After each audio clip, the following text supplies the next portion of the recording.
Every country in the world is in debt, but then who is the creditor? Even large and wealthy countries are in debt. The United States, Saudi Arabia, Qatar, Japan, and many others. So why are these countries in debt, and if everyone is indebted, to whom is this debt owed? If they can print unlimited amounts of money, why don't they do it? Does printing money solve the problem? Is debt really a bad thing? Can a debt-free country exist? Nothing is as simple as it seems. In this video, we will talk about debt. Just as individuals take loans or borrow money when they need cash, countries also borrow when they need more money than they earn. However, when countries borrow, they follow a different path than individuals. Compared to individuals, they need much larger amounts of money. In such cases, borrowing from a single bank is not sufficient. They turn to various sources such as other countries, major financial institutions, and even their own citizens. When we talk about a country's debt, this is called national debt. National debt is the total amount of money that a government owes. It consists only of the debt of the federal or central government and does not include state or provincial debts. State debts are separate from federal and central government debt. National debt also does not include the personal debts of citizens. Now that we have explained what national debt means, we can move on to why and how countries become indebted. Why do countries borrow? And what do we see when we follow the chain of creditors? Although governments have the power to print money through their central banks, they choose borrowing instead. This is because when money is printed, the economy becomes flooded with cash, and the value of anything that is abundant decreases. When governments print money recklessly, prices skyrocket and economies collapse. Money turns into worthless paper. Even small purchases require large amounts of money. Investor confidence and the trust of foreign countries are lost. Borrowing, on the other hand, often forces governments to act more disciplined. For this reason, countries prefer borrowing instead of printing money. And when we follow the chain of creditors, we encounter something interesting. The world is not in debt to a single entity, it is in debt to itself. Total global debt is approximately $315 trillion, although this figure can change over time. So how did things reach this point? To understand this, we need to look at history. At the beginning of this story, war stands out. The modern concept of national debt was born in times of war. In 1674, England was at war with France, and its gold reserves were running out. The king asked merchants for help. A new system was established in exchange for continuous interest payments backed by future tax revenues. This was a revolution. The state could now use money it did not yet own. Those who provided the money received a tradable promise from the government. This step marked the birth of government bonds, one of the fundamental building blocks of the modern financial system. This system gradually spread to other countries, and they also began using bond systems. Governments have continued to use bonds for many years and still actively use them today. When managed properly, national debt can be an indicator of financial credibility. Borrowing also requires the ability to manage debt effectively. Over time, debt became the world's most dominant export product, and global borrowing has continued to increase. The vast majority of countries in the world are in debt. Every bank lends money. Nearly every citizen is both a debtor and a creditor. So how did this debt system form, and how did every country become indebted? The first reason was to cover budget deficits. The main source of government revenue is taxes. However, sometimes tax revenues are not enough to cover expenditures, resulting in a budget deficit. Governments collect taxes and use them to finance public services such as education and healthcare. If the collected taxes are insufficient to provide these services, a deficit emerges. So how can this deficit be resolved? By raising taxes or cutting services? Cutting services can lead to major problems such as inadequate education and insufficient healthcare. This provokes public reaction and increases protests.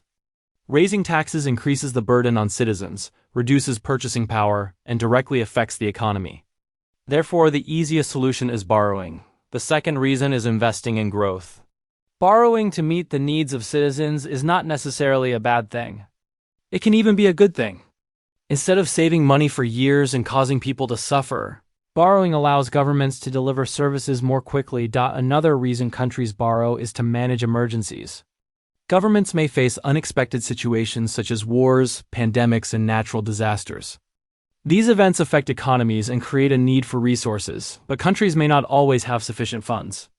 For example, after an earthquake, a government may need to solve housing problems. Workplaces may be destroyed, people may lose their jobs, and deaths and injuries may occur. The number of disabled individuals may increase, and the state may need to support its citizens. When the state budget is insufficient in such cases, governments may choose to borrow. Governments also sometimes borrow to repay existing debts. If the repayment date of a previous loan arrives and there is not enough cash to pay it, governments may take out new debt to pay off old debt.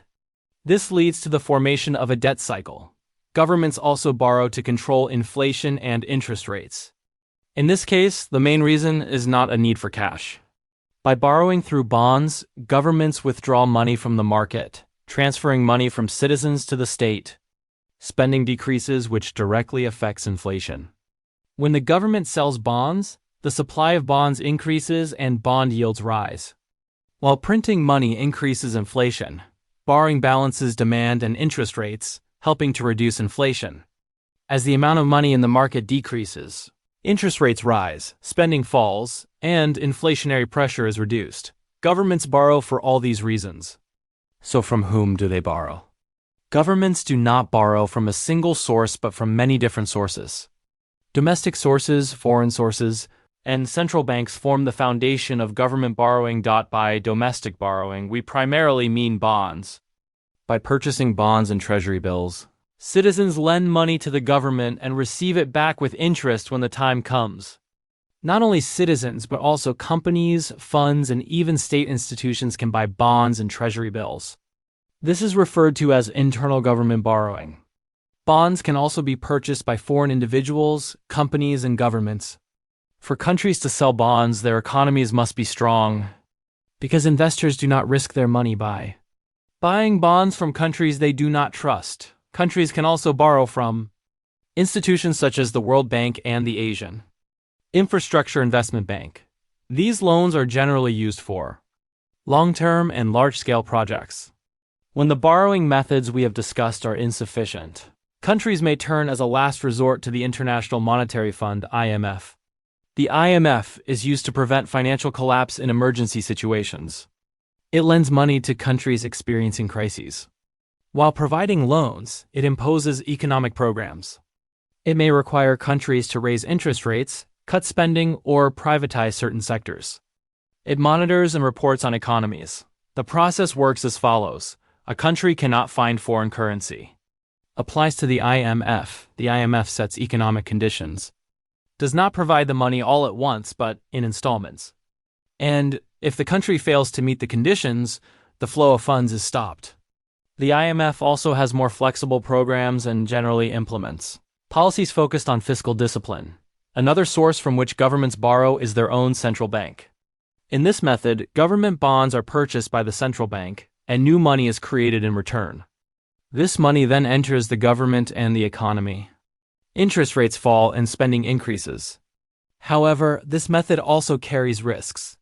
Excessive money creation can lead to inflation, currency depreciation, and loss of trust. Now that we understand from whom countries borrow, is borrowing a bad thing? There is no clear-cut answer to this question. It depends on how the debt is used. Well-managed debt can be beneficial, while poorly managed debt can be harmful.